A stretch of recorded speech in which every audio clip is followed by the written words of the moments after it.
rapidement, pour moi cette journée c'est vraiment l'occasion rêvée de faire connaissance un peu avec l'écosystème local, avec les labos, avec les chercheurs, parce que moi je suis arrivé il n'y a pas très longtemps. Donc je vais faire un petit historique d'où je viens, rapidement. Donc j'ai fait ma thèse en 1999, ça date, à l'Observatoire de la Côte d'Azur, donc sur des problèmes de dynamique des fluides non linéaires, donc tout ce qui est écoulement turbulent, notamment, avec une approche numérique, une approche théorique, mathématique. Donc dès le départ, j'ai été confronté au problème de calcul numérique et de calcul intensif. Ensuite, je passe les étapes, mais globalement, j'ai fait mon HDR en 2008 à Paris, à l'Institut Jean-Leron d'Alembert, qui est un institut de mécanique à l'Université Paris-Sorbonne. Et j'ai eu un poste de professeur en 2015 sur Lille. Et je suis en détachement depuis 2 ans. J'ai rejoint l'ICAM. Donc l'ICAM, c'est une école d'ingénieurs, je vais le présenter rapidement. Mais ce petit historique pour vous dire que j'ai commencé à m'intéresser au machine learning pour la prédiction des systèmes non linéaires dans les années 2015. Présentation d'ICAM, je vais être très rapide, je pense que certains d'entre vous connaissent l'ICAM. l'ICAM, c'est une école d'ingénieurs qui a été créée en 1898 pour les industriels, enfin à la demande des industriels. Et aujourd'hui, il y a 13 sites, dont certains sites à l'étranger, mais 7 sites en France. Et le site de Grand Paris Sud a été créé en 2015 et a été dimensionné pour à peu près 1000 étudiants. Pour l'instant, on est plus aux alentours de 600. Et on est 50 collaborateurs permanents. En termes de recherche, parce que c'est un peu ça qui nous intéresse aujourd'hui, il y a 3 axes qui structurent l'ICAM sur le plan national. Mais sur le site de Grand Paris Sud, donc ces 3 axes sont représentés. Mais nous ne sommes que 10 enseignants-chercheurs, donc avec des statuts d'enseignants-chercheurs au sens où on fait un peu de recherche et beaucoup d'enseignement, beaucoup. Et l'idée, c'est de développer donc, des activités de recherche, donc notamment avec la création de plateformes technologiques, donc la plateforme LAB, autour de la robotique, qui est dirigée par Paul-Éric Dessous, et une plateforme Karma, qui est autour des sciences des matériaux, notamment contrôlée par Norberto, ici présent. Et le site, à mon arrivée, a exprimé la volonté de développer une plateforme technologique, à la fois pour la pédagogie, mais aussi la recherche autour du sport et de la santé. Du coup, dans cette logique, j'ai rejoint le LBEPS, puisque les enseignants-chercheurs de l'ICAM il n'y a pas de labo de recherche à l'ICAM, donc ils doivent être rattachés à des laboratoires extérieurs. Et donc, j'ai choisi le LBEPS, donc j'y suis depuis le septembre 2024. Donc le LBEPS, c'est aussi une structure assez jeune, qui a été créée sous forme d'UMR en 2020, et qui agglomère un certain nombre de chercheurs venant d'origines différentes. Donc en bas, vous voyez l'IRVA, l'Institut de recherche biomédicale des armées, le CERIT, l'Université Paris-Saclay, et le nombre de permanents croît tous les ans. Aujourd'hui, nous sommes à peu près 52. Les axes de recherche du LBEPS, initialement, c'était 3 axes, l'homme entraîné, l'homme fatigué, l'homme pathologique. Et suite à l'évaluation HCERS, la nouvelle orientation qui a été choisie par l'équipe de direction, c'est plutôt s'orienter vers 2 axes, donc l'homme sain d'un côté et le sujet pathologique de l'autre, avec un axe transversal autour des biomarqueurs translationnels. Ensuite, je passe sur la partie IA, donc une petite frise chronologique de l'évolution de l'IA, avec cette croissance exponentielle ces 10 dernières années, j'ai envie de dire, avec notamment le développement des moyens numériques, donc en termes de CPU, de GPU, une forte importance, on n'en parle pas beaucoup, mais au final, le développement de la communauté open source a permis de rendre l'accès à des librairies de façon très simple. Aujourd'hui, c'est très simple de faire de l'IA.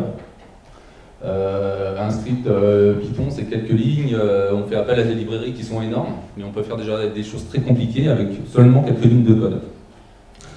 Une des grandes difficultés quand même pour faire de l'IA, c'est la notion de data. On en a déjà beaucoup parlé depuis tout à l'heure, mais c'est dans beaucoup de modèles d'apprentissage quelque chose qui est critique.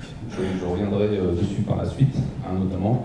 Ce sont des problèmes auxquels je me suis attaqué pendant mes années de recherche depuis 2015.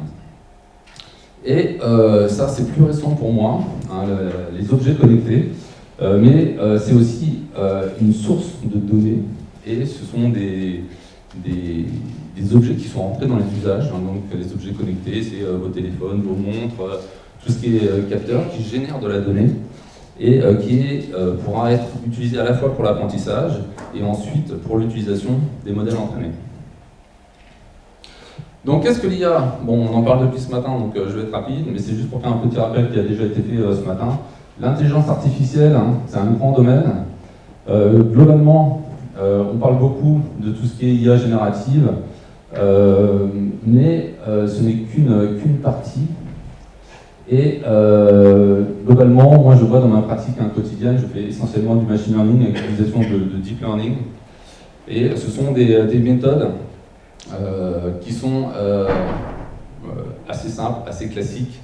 L'idée souvent, on a un problème, on fait un peu de la cuisine, on va chercher des différents modèles d'IA, on les conjugue, on les mixe, on les hybride pour aller plus loin pour trouver en fait le modèle qui correspond à notre problème. Avec bien sûr toujours cette notion de trouver la bonne donnée. Donc pareil, je ne vais pas revenir là-dessus, hein, inspiration biomimétique de la création de cette intelligence artificielle, donc la notion d'apprentissage.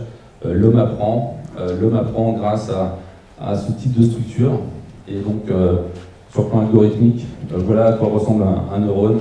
On a des entrées, des sorties, et entre les deux, des fonctions de pondération, un biais, une fonction d'activation qui est très importante, qui fait partie en fait de la capacité, qui est importante dans la capacité du réseau de neurones à ne pas sortir des données en sortie qui soient linéaires par rapport à l'entrée. Donc voilà, l'IA c'est une boîte noire, on a une entrée, une sortie, et quand on fait de la physique dessus, quand on veut faire de la prédiction, eh bien il faut choisir le bon modèle. Il y en a plein, on va voir un peu dans le cadre de sport et santé les grands classiques.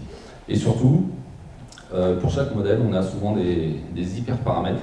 Donc ça fait aussi partie de la recette de cuisine, aller chercher les bons hyperparamètres. Donc faire de l'optimisation hyperparamétrique, savoir bien combien de couches, combien de neurones, etc. pour obtenir le bon résultat en sortie par rapport à l'entrée que l'on impose. Donc le machine learning, il y a toute une classification, mais globalement, on reconnaît trois grandes familles. L'apprentissage supervisé, c'est-à-dire qu'on a des bases de données dans lesquelles on connaît l'entrée et la sortie, donc on fait de l'apprentissage là-dessus. L'apprentissage non supervisé, là on n'a que de l'entrée, donc on n'a que les données d'entrée, et on ne sait pas on n'a pas les données en sortie, donc ça va être par exemple de la classification. Une troisième qui est en plein développement, c'est le reinforcement learning. Donc là, on apprend, je vais revenir un peu dessus, c'est beaucoup plus compliqué, c'est très prometteur, mais pour l'instant, c'est encore en phase de développement.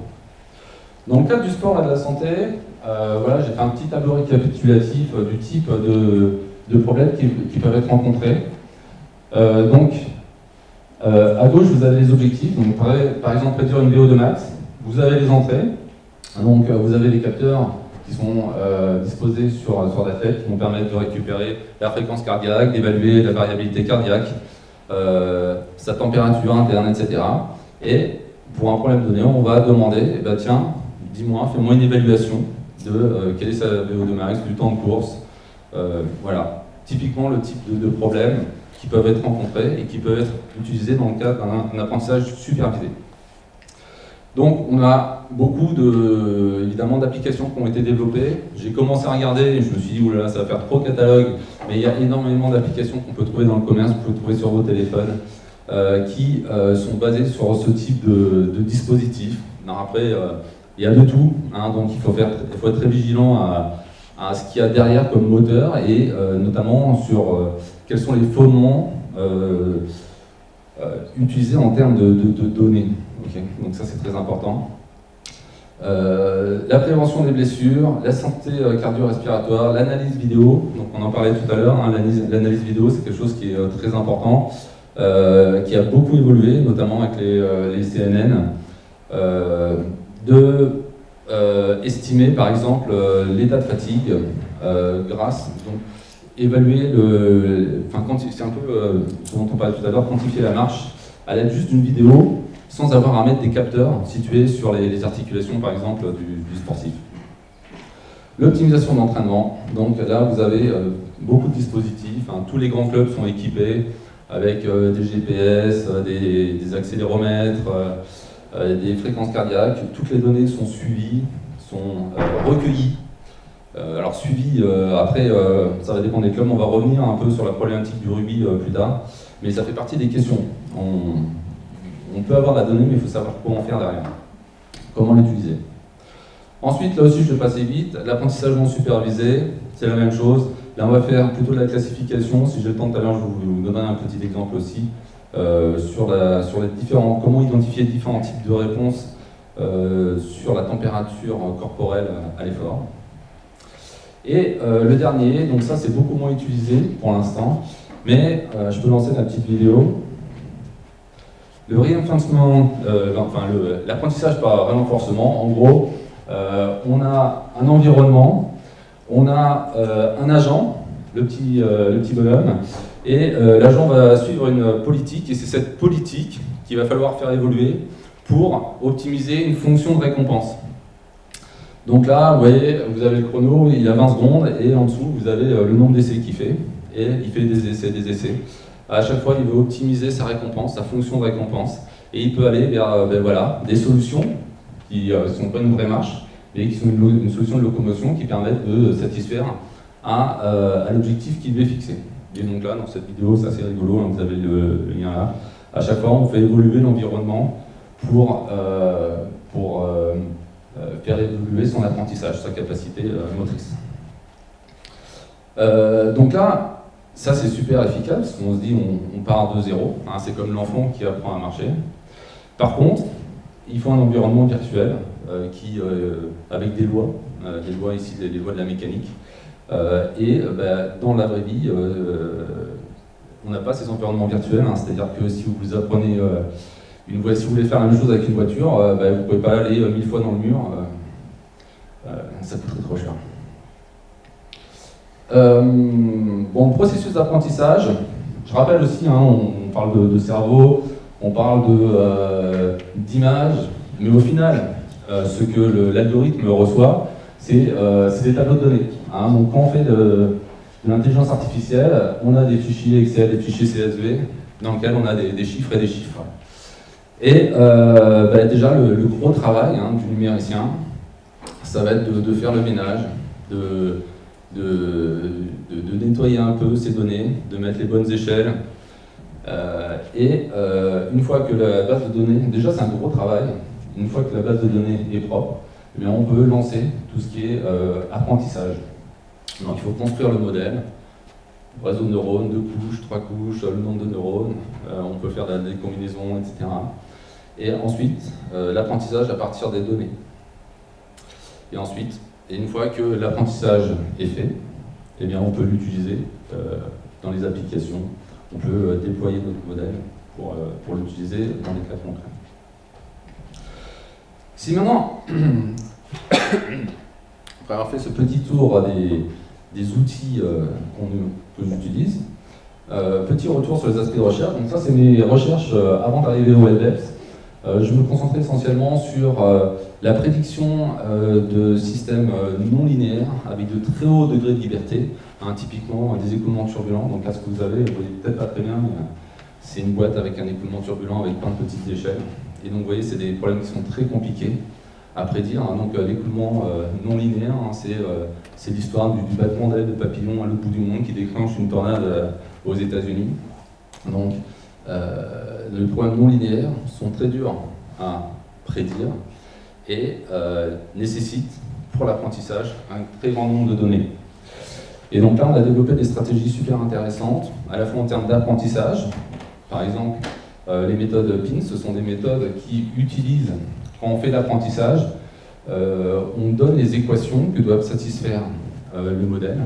Donc, on pondère l'apprentissage en disant, eh bien, ce que tu dois apprendre doit satisfaire les lois de la physique.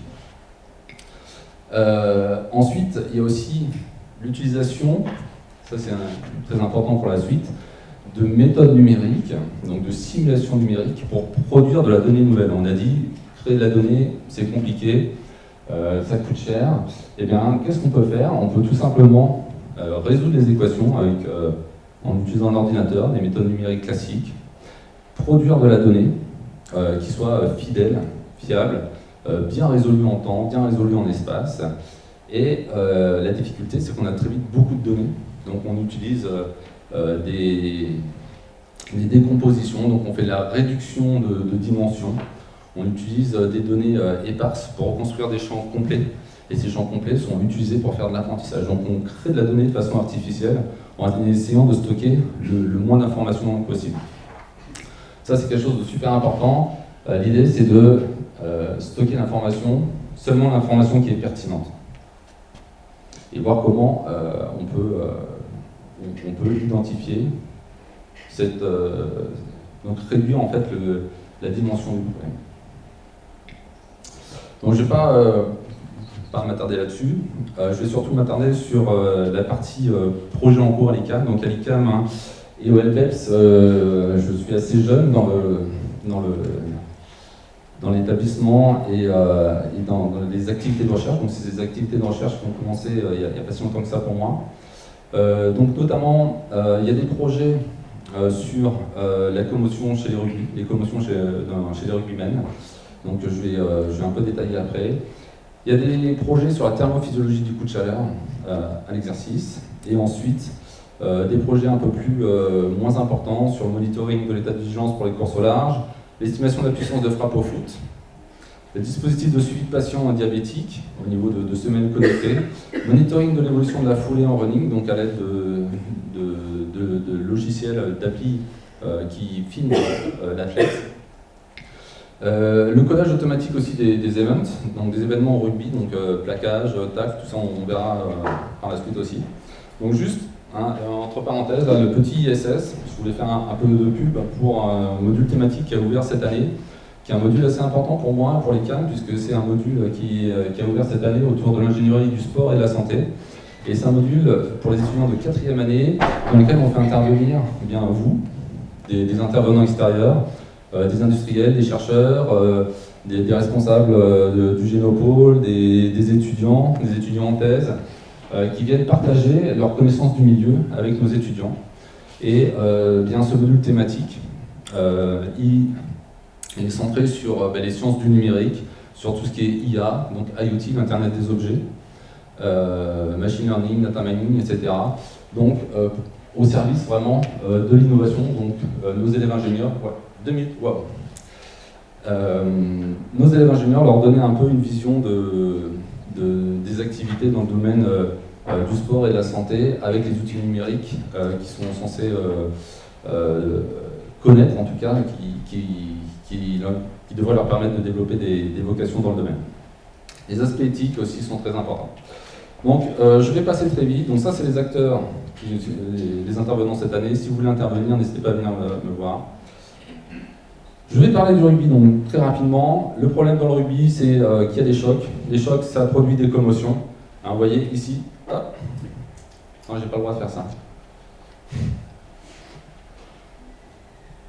Bon, ça va aller vite. Regardez le joueur en bleu avec le ballon, paf, vous avez vu sa tête? Donc premier choc, deuxième choc, il se prend le sol avec l'autre joueur par-dessus, donc un double choc. Donc ça crée potentiellement des troubles, des commotions. Donc une commotion, c'est tout simplement un trouble au niveau du cerveau qui fait que on va avoir des soucis de façon instantanée, mais aussi potentiellement dans le temps. Donc ce projet qui fait intervenir l'intelligence artificielle, c'est un projet qui va utiliser des protègements connectés. Donc l'association qui gère le rugby mondial a introduit et a rendu obligatoire ces protège-dents pour tous les joueurs du top 14 et des matchs internationaux. Ce sont des protège-dents avec des capteurs qui mesurent l'accélération linéaire et angulaire. Donc l'idée du projet ici, c'est tout simplement, le joueur, il est sur le terrain, il a son capteur, il y a le staff médical qui est à côté, et en temps réel, ils peuvent récupérer l'accélération et avoir une estimation des lésions, donc de la gravité au niveau du cerveau. Et vous me direz, comment aller estimer les lésions au niveau du cerveau, puisqu'on ne peut pas s'amuser à prendre des joueurs et à les faire rentrer dans un mur, et ensuite faire des IRM, aller voir au niveau du cerveau ce qui va pas, quelles sont les lésions produites. Donc là, on fait usage de la simulation numérique. Donc la simulation numérique, c'est la méthode des éléments finis classique. Donc on met en entrée l'accélération qui est mesurée par le capteur, et en sortie, on a cette simulation. Donc là, on a juste une vue extérieure, mais en fait, on a l'estimation de la distribution des contraintes. Donc par exemple, le cisaillement au niveau des neurones du cerveau, et donc quel type de contraintes et à quel endroit du cerveau. Donc à partir du moment où on a en entrée l'accélération mesurée, en sortie la localisation de la contrainte maximale et le type, eh bien, on peut faire une belle base de données et faire de l'apprentissage. Donc là se pose la question de, toujours la même, la cuisine, quel type de modèle on va utiliser. Donc voilà, je vais m'arrêter là. Juste donc, j'insiste, ici l'originalité du travail, c'est vraiment d'utiliser la simulation numérique, donc c'est vraiment les sciences du numérique. On allie ce qu'on sait faire en simulation numérique pour faire de la base de données à ce qu'on sait faire en intelligence artificielle. Et juste donc, pour finir là-dessus, je passe pas. En conclusion, je vais juste insister sur l'importance des données, avec aussi des questions liées à l'éthique. Et ce type de dispositif peut améliorer, en utilisant l'IA, l'efficacité et la simplification de l'utilisation, avec aussi une forte importance aujourd'hui dans l'utilisation de l'IA comme levier du développement et de la démocratisation du sport santé, puisque tous ces dispositifs qu'on a sur téléphone sont vraiment favorables, sont très simples à mettre en œuvre. Maintenant, les capteurs coûtent de moins en moins cher, ils sont de plus en plus précis, avec des fréquences d'échantillonnage de plus en plus grandes.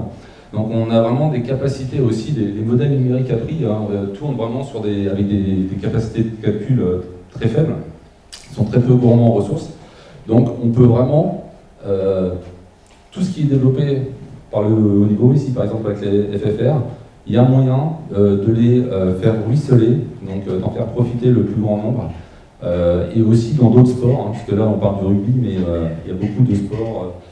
Ces derniers temps, dans les médias, on a eu beaucoup de retours de sportifs avec qui ont subi des commotions, des judokas, Cléopâtre Tarlieu, la gardienne de handball, et aussi une surfeuse qui traîne depuis 2 ans, elle a eu un choc à la tête et depuis ça va pas du tout. Donc il y a vraiment la possibilité de développer ce type de dispositif de façon relativement simple, grâce à l'IA. Voilà. J'étais un peu couru. Désolé.